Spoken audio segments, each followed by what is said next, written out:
welcome back to Damn Parenting, the English-speaking parenting podcast from the Netherlands. I'm your host, Eva, and it's summertime, and the sun is out, and we are absolutely thrilled to say Faye is back. Yes, that's right, Faye from Kerr Psychology, our resident child psychologist. She has returned, and we couldn't be happier or more in need of her wisdom, really. So now, over the last few weeks, a couple of brilliant questions have actually come in from you, our community, asking for help, support, and a little bit of Faye's magic touch when it comes to family life. So we thought, what better time than right now while the ice cream is melting and the kids are, well, somehow still not tired to fit these questions in. This podcast is, at the very heart, a community. Your voice shapes here what we do. And we always want to hear from you, your stories, your worries, your wins, and, well, what the heck am I doing now moments. So sit back, maybe grab a cold drink and lock yourself in the bathroom for 5 minutes of alone time, no judgment. And let's dive in. Hi, Faye. Hello. Thank you for coming back and joining us. And thank you for answering these questions we have as well. No, it's great to be back. So we have two questions, as I said, kind of different, I guess. So we're going to tackle the first one. I'll read out the question in itself, and then let's hear from you, the professional, now, what your suggestions will be. So the question reads, my 4-year-old started school 5 months ago and has become aggressive at home, hitting, kicking, biting, and even threatening to hurt me if he doesn't get his own way. I'm trying to parent respectfully without punishments, but I'm at my breaking point. My husband travels a lot for work, so it's all on me. These aren't meltdowns. He seems calm, even amused while being physical. What can I do to handle this kind of behavior? Faye, how would you break this down? I think one of the first things that springs to mind is something I've discussed in a previous podcast with you, is being a detective around what's really going on to trigger these emotions. And I think from the scenario that we've been given here, I know I don't have the full picture, but from the information that I have, I think starting school seems to be a really big one. So 5 months ago, starting school. And I wondered kind of how the child was perceiving that. Are they finding it a little bit tricky? Are they finding that separation away from parents quite difficult? Are there any challenges in terms of maybe forming relationships with maybe staff in school or forming relationships with peers? Is there anything that they're particularly worried about? Even that kind of starting school element, there's quite a few bits that you can unpick. But I also wondered about dad working away. Is there a little bit of uncertainty there about when dad's going to be away, when dad's going to be back? Is there something around that, or perhaps loss of control? I know in the scenario it mentioned the child not getting their own way. Is that an element in itself, them feeling like they're trying to maintain control over something and them finding that really quite difficult when they're not able to get their own way? A helpful model that might be quite helpful to discuss is self-determination theory, and it's a theory of motivation, and it's split up into 3 key areas. So we've got autonomy, competence, and relatedness. And I suppose in terms of thinking about autonomy, that could link to them perhaps feeling like they don't have control over certain elements of their life. So autonomy is us feeling like we have a choice and feeling like we're able to have some sort of autonomy. And I guess we need to look at this in the context of the child is a 4-year-old, but still, they do still like to have some control and some autonomy. So I suppose I wondered whether there are certain little choices that you could allow the child to make, or like about what they wear, or about which snack they're going to have, like a choice of 2, or which pair of shoes they're going to wear, or which way we're going to walk to school today. But having those little choices can make quite a big difference in terms of helping them to feel like they have some autonomy over their life. Competence is another one, and this could actually tie in with school. So competence is feeling like we're good at things, feeling like we have a sense of accomplishment. And it might be that when the child is at school, they might be finding things a little bit tricky with their work, or they might be feeling a little bit uncertain about the environment. So yeah, there could be different elements there. And the other one is relatedness. So feeling like we have positive relationships. So feeling like we feel that sense of belonging.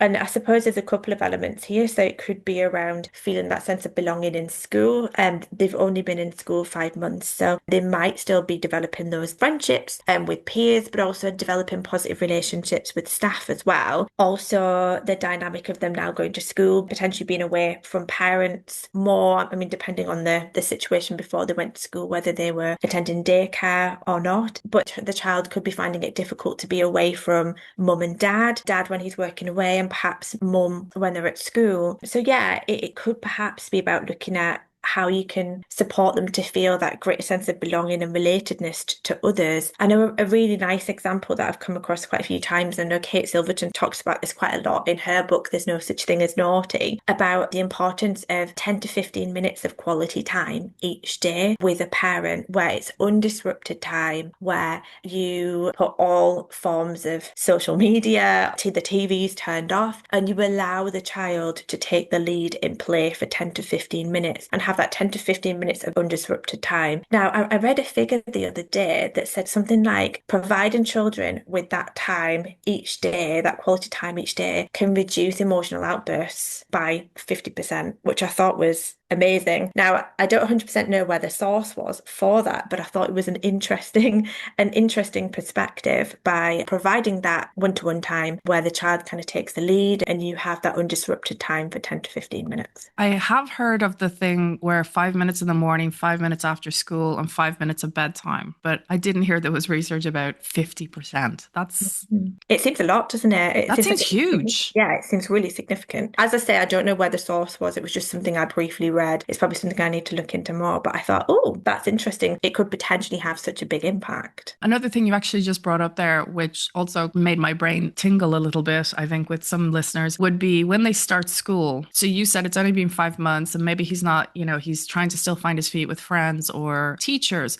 Could you kind of give us a bit of a realistic idea of when kids start school, how long should they take? It's obviously very dependent on each child. Yeah, I think it's probably really difficult to say because it very much depends on the child. It depends on their personality. It depends on like the mix of children as well. Like for my little boy, his first language is English, but he's going to be going to a Dutch school. So there's like all those elements in there that he does speak a little bit of Dutch, but he's not that confident. So I have in the back of my mind that that's probably going to have a little influence on how he's able to form relationships with other children if most of the other children speak Dutch. So I suppose there's lots of like different independent factors that might come into play in terms of how quickly children are going to form those bonds. And I think it just takes time, doesn't it? And I suppose it's probably exploring different relationships with different children and figuring out which relationships are going to be sustained, which children are they going to connect with. It's a bit like us as adults. And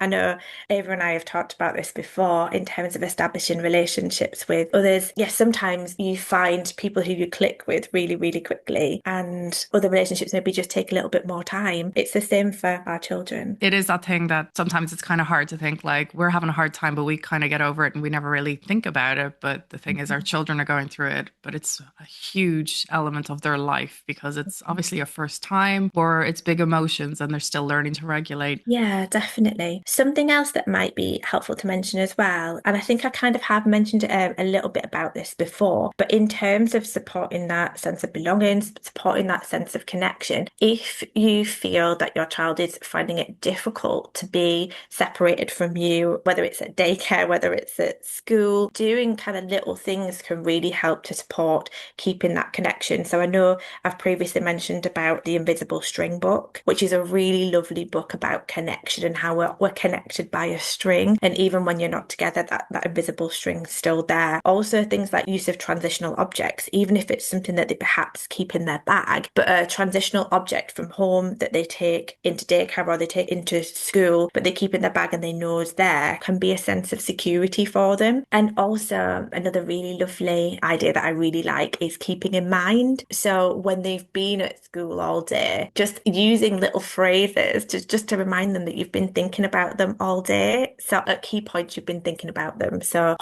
earlier on, I was eating my lunch and I was thinking about you. I was wondering what you were doing. I was wondering who you were playing with. I was wondering, but just having those little moments just to remind them that you are thinking about them and that when you're separated, they're not completely forgotten. Just little key things like that can make such a big difference, and also showing an interest in their day, which I'm sure all parents do anyway. But, how's your day been? Who have you been playing playing with? What were you doing? What activity did you really like? But kind of having those connection conversations can be really helpful. Another really little last one that's really nice is like sewing a cross in the sleeve of their top. So if they've got a long sleeve top, sewing a little cross and just reminding them that that cross is also a connection. I know another one that's mentioned as well is drawing a little heart on your hand and their hand and then touching it and saying, whenever you miss me, you can touch the heart, or whenever you miss me, you can touch the cross. And it's a little connection point, which is really lovely. So that's all about connection and kind of helping support the emotional state. But going back to the question, when they talk about aggressive behavior at home with hitting, kicking, biking, and even threatening behavior to hurt mom or dad, in those moments, how are we meant to really manage ourselves? And I'll give my own personal example that when my daughter is getting very physically elaborate, is the only way I guess I'll put it, and my emotions are high, I will always say, I'm going to step away. I need to calm down. I'm feeling angry or frustrated or however I'm feeling. I'll identify my feeling. I'll say, I'm stepping out of this room because I need to calm down right now. I don't want to react. But then I end up with her outside, still acting up. And then I'm saying, well, you go to your room now because I really am trying to calm down. But at the same time, I'm thinking, this is not good because now I'm sending her to her room. I'm still angry. I'm still trying to calm down, but this is a whole mess really at this stage. This is just, I guess, an example of another parent who equally, I think every parent will go through this at one stage. And so let's just really talk about it. It's so hard, isn't it? And like when you've got a really emotionally dysregulated child who is clearly finding it really difficult to manage their emotions, and especially when they're directing it at you, if they're hitting, kicking, biting, it can be so difficult in that moment for you to also regulate yourself as well. And I know we mentioned in the last episode how often our own experiences as well influence and trigger us in those moments. And sometimes you automatically want to respond in a certain way, like, no, don't do that, because, that's essentially sometimes for some people how we've been parented. So you're kind of reparenting yourselves in that moment, aren't you? In terms of like, oh, I know I should respond this way, but actually it's not always possible to respond in the way that I need to. And kind of what you're describing there is you kind of take the best possible outcome in that situation. You're weighing things up, and you know that if you stay in that situation, it's probably going to further escalate because you're going to get angry, you're going to get cross, and then that's going to escalate. So what you're trying to do is in that moment, you're thinking, right, do you know what? I need a minute. I need a minute to regulate myself. And that is okay. And I think what I'm hearing there from you is you're feeling guilt for doing that. But actually, in that moment, you're actually de-escalating, and you're showing your daughter that actually taking time out is a good way to regulate yourself. And taking that time, even though she might still be dysregulated, is really important to then be able to put yourself in a position to then deal with that situation in an emotionally regulated way without then completely de-escalating it and then there being a huge rupture. And either way, there can still be repair. So that if there is a huge rupture and that happens, like, it happens. And I know I mentioned in the last episode that we're not robots, we're humans. And there are moments where you do lose your cool, where, you just can't control how you're feeling. And that is okay. But that rupture is so important. So rupturing after an argument or after kind of things have escalated, or even rupture after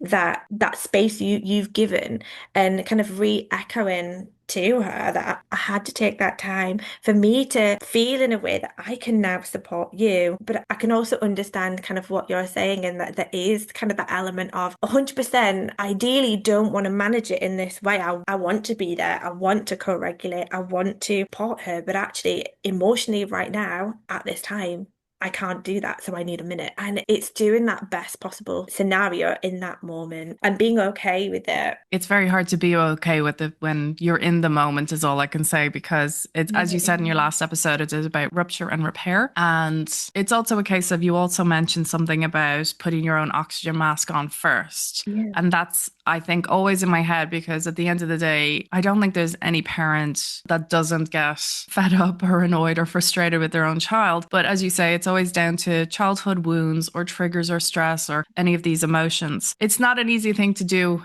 every single day. And especially if if the partner is traveling a lot as well. I mean, I can only imagine that's quite a lot of pressure on them. One thing you just did mention there was about, picking the best situation. Can you elaborate a little bit further on that then? Like, how is it that we can pick it? I think I probably simplified that a little bit more than I should have done, but I suppose it's in that moment, picking that situation that feels right for you. And I mean, sometimes our emotions completely take over and we lose control ourselves. So we can't always pick the best possible situation. But yeah, I suppose it's choosing the one that feels right for you in that moment. And as I say, if things don't go as positive as you would maybe want it to, then it is that repair that's important more than anything. But honestly, they say that parenting is one of the hardest things you'll ever do. And it's also one of the most amazing things you'll ever do. But the guilt associated with it, especially when you're dealing with a young person who regularly becomes emotionally dysregulated, is so hard. And there's always something else you could do, or there's always a different way you could respond. And it's finding that best possible way for you in that moment. But it is really difficult. So you just spoke there about picking the best situation. Can you kind of further elaborate on that? How can we actually help support ourselves? I think in the moment it's just about picking the ideal situation for you. And I suppose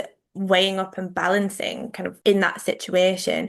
And if you know that you cannot be emotionally regulated in that moment, to have, I suppose, previously have thought about it in terms of, right, what are my different ways that I can respond in this situation? So I can co-regulate if I feel I'm able to do that. I can take a minute to myself, or I can potentially do this other thing, or I can become dysregulated. So I suppose, is it pre-planning in terms of thinking, right, okay, this is the scenario, these are my options in terms of how I can respond. And I suppose, yeah, it goes back to us maybe having scripts and things like that. So we are prepared in those moments. So we're not taken aback when certain things happen. So we are able to kind of manage and control those situations as much as we can, or we can control our reactions, because we can't control the way our children are behaving. But what we can try and do where possible is control how we're responding. So literally we are working on scripts, but also we're also preparing to say, if I get fed up, I'm going to step in, tell my child I'm needing time to regulate, and I'm going to step into this room,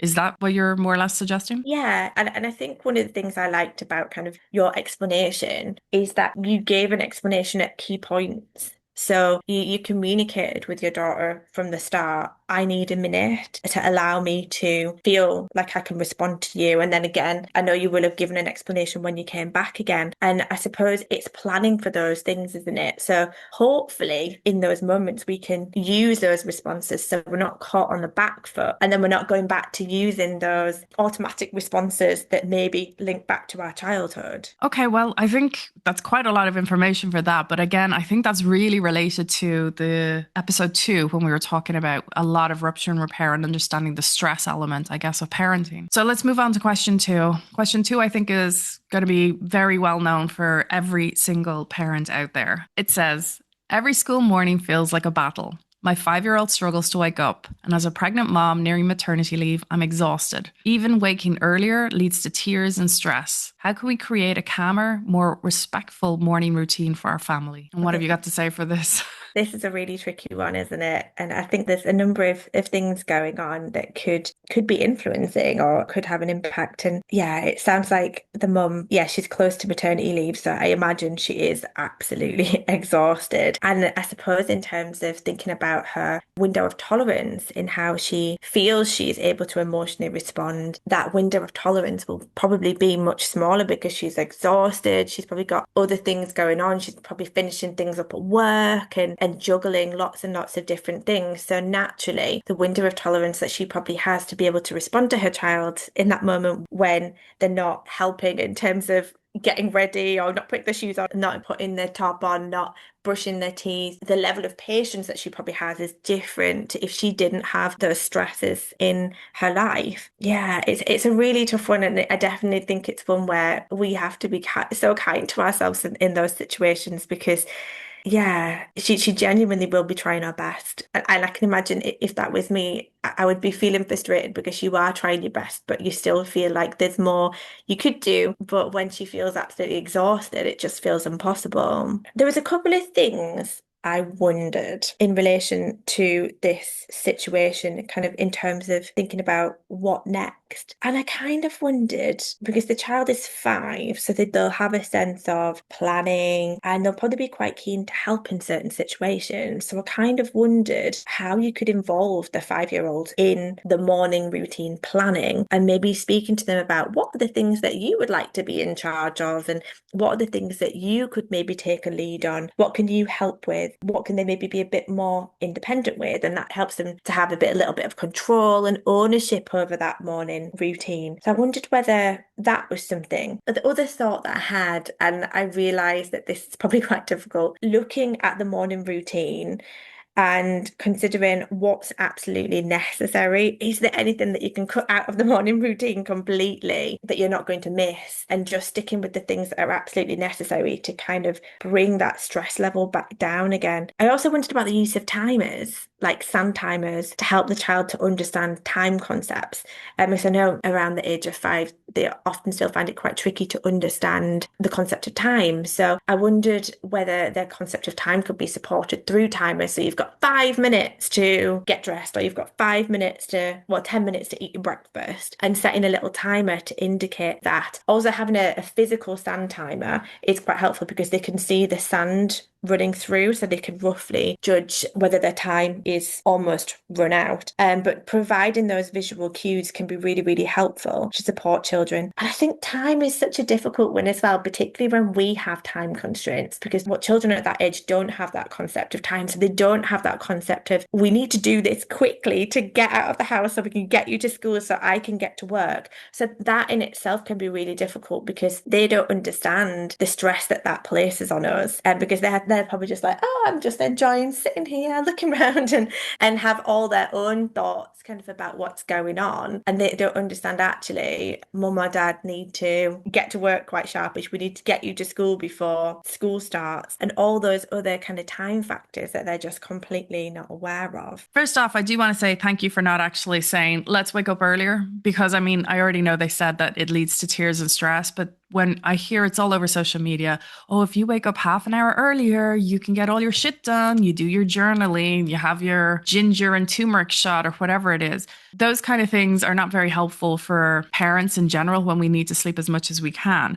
And also, you mentioned there about the time concept. One of the things I have learned is that apparently children won't learn the concept of time maybe until they're 9. And you did address it in episode 2, where the child is the center of their own world. They are the be all and end all. So they don't think of anything else when it comes to them. Everything is related to them. So I have those timers that you spoke about. We have the sand timer for brushing your teeth. We have a couple of different timers. One of them is technically a ticking time bomb because I bought it online. I didn't realize that that's what it sounded like. But sometimes those cause more stress and worry sometimes with my own daughter, who takes 45 minutes sometimes to eat a bowl of cereal. And I think that's kind of one of the elements. Some children might wolf down a breakfast in 5 minutes and then want to play. And then it's trying to remove them from play to get dressed and go ahead to daycare or school. And some of them are just taking so long to eat. Is there anything you can think of there for the parents who themselves are making the lunch boxes, or the parents are making their own lunches, or grabbing a shower or shaving or packing or whatever they might be doing? Is there anything then in a 1.5 hour time frame that most parents might have in the morning? How can they kind of look at the child and say, okay, this is the way we can help you further step into this mark of understanding more of the movement of time? I wonder whether, and this doesn't necessarily address the movement of time, but I wonder whether it would address tasks that need to be completed. And I wonder whether having like a bit of a visual timetable on a morning of little Velcro pictures that you might stick on of things that they need to do. And so, for example, getting dressed, eating breakfast, maybe having a play, brushing teeth, or having those activities that they stick onto the visual timetable, whether once they've done them or they can always pull them off once they've done them, just to keep them focused in terms of knowing that these activities that all definitely need doing before we go to school. So now I know that doesn't necessarily address the time element, but it hopefully helps the child to focus it or reminds them and provides prompts around the things that they might need to do. Another one could perhaps be just providing verbal verbal prompts around things that need to be completed. And I know Simone Davies talks a lot about initially providing the instruction and then just narrowing it down to one word and just saying that one word to then focus them in on what they need to do. So, for example, if you want your child to put on their shoes, initially saying, right, go get your shoes, and then just saying the word shoes to then focus them in, because your child might have a really busy mind. They might be thinking about all sorts. They might be thinking about what they're going to do in the school day. They might be thinking about who they're going to play with, which is all very exciting. And putting their shoes on is not anywhere near as exciting. So in their busy minds, they're just not focused on that one thing. So if you use that single word, for some children, it might help to kind of narrow their focus for them to be like, oh yeah, shoes, I'll put my shoes on. Now, it might not work for every child. And I know one thing we always talk about is what works for some children might not work for others. And it's very much about trial and error and kind of trying out different things and seeing what might work for your child. But that's one thing that might potentially work for some children. I do want to say that does remind me of something I have seen recently. Again, doom scrolling. But an occupational therapist did say that instead of saying the words repeatedly, like obviously they tune you out when you're saying, put on your shoes, put on your shoes, put on your shoes. So it is a case of honing it down to just one word. But what they suggest also was to sing, because your tone is very different. Whereas when you're singing, there's a different, I don't know, I can't remember the terminology she used. She's the professional, not me. But it was a very interesting concept that I thought, oh, okay. Because I do have to say, my child loves Daniel Tiger, an American TV show based on Fred Rogers. And they have a song which is clothes on, eat breakfast, brush teeth, put on shoes, and off to school. And my daughter can sing it and she knows the phrases. Now, she does not do it in that order, but the fact is she knows them and it is a song and she seems to sing it a lot easier that way. So it did kind of ring true in my head thinking, I might have to use that one. Yeah, I suppose it just appeals to them in a different way, doesn't it? You've made me think of this morning where my little boy was refusing to brush his teeth with his dad. And I just turned around and sang, brush your teeth. I'm really sorry. I've just annihilated that song. I'm really sorry to I know anyone exactly the song. And straight away, what did he do? Open his mouth and let me brush his teeth. And sometimes it's just changing the tone or changing like what's going on. And I suppose this kind of leads to probably another final strategy that's quite helpful. In a moment, sometimes when things are quite stressful, when you sometimes feel that rising panic inside you of, oh my goodness, we've got to leave the house in 5 minutes, just pausing and having a little bit of silliness or a little bit of humor just to cut through that tension, just to cut through that stress can be quite nice. I can't remember whether I've mentioned this in a previous episode before, but I suppose thinking about transitions, I can sometimes find it really difficult to transition my little boy from a park because he loves it so much. So just putting in a bit of a playfulness element, putting in maybe a bit of a competitive element, just changes that dynamic a little bit. So like picking him up and like flying him around the park first, and like pretending to be a pterodactyl or something like that can just help change the dynamic of that situation rather than it feeling like a nag, it feeling like you've said it for the 100th time. Just changing that tone, changing it to playfulness and connection to then hopefully move things in the direction that we want them to move. And there we have it. 2 big questions, 2 thoughtful answers, and a whole lot of insight from the brilliant Faye from Kerr Psychology. As always, thank you, Faye, for helping us navigate the occasionally chaotic but always fascinating world of parenting, family life, and, well, just trying to understand our kids without losing our own minds. It is summer after all, so whether you're chasing toddlers through the paddling pools or hiding snacks from your teenagers, we hope that you're finding those little pockets of joy and maybe even a nap. Faye will be back with us next month, diving deeper into child psychology and how we can better connect with and support our children as they grow. Because let's face it, they didn't come with a manual and we're all just doing the best we can with what we've got. In the meantime, we'd love to hear from you. Questions, stories, dilemmas, or just even a shout out. This is a community and your voice is what makes this real. Thank you again for tuning in. Take care, stay cool, and we'll see you next time.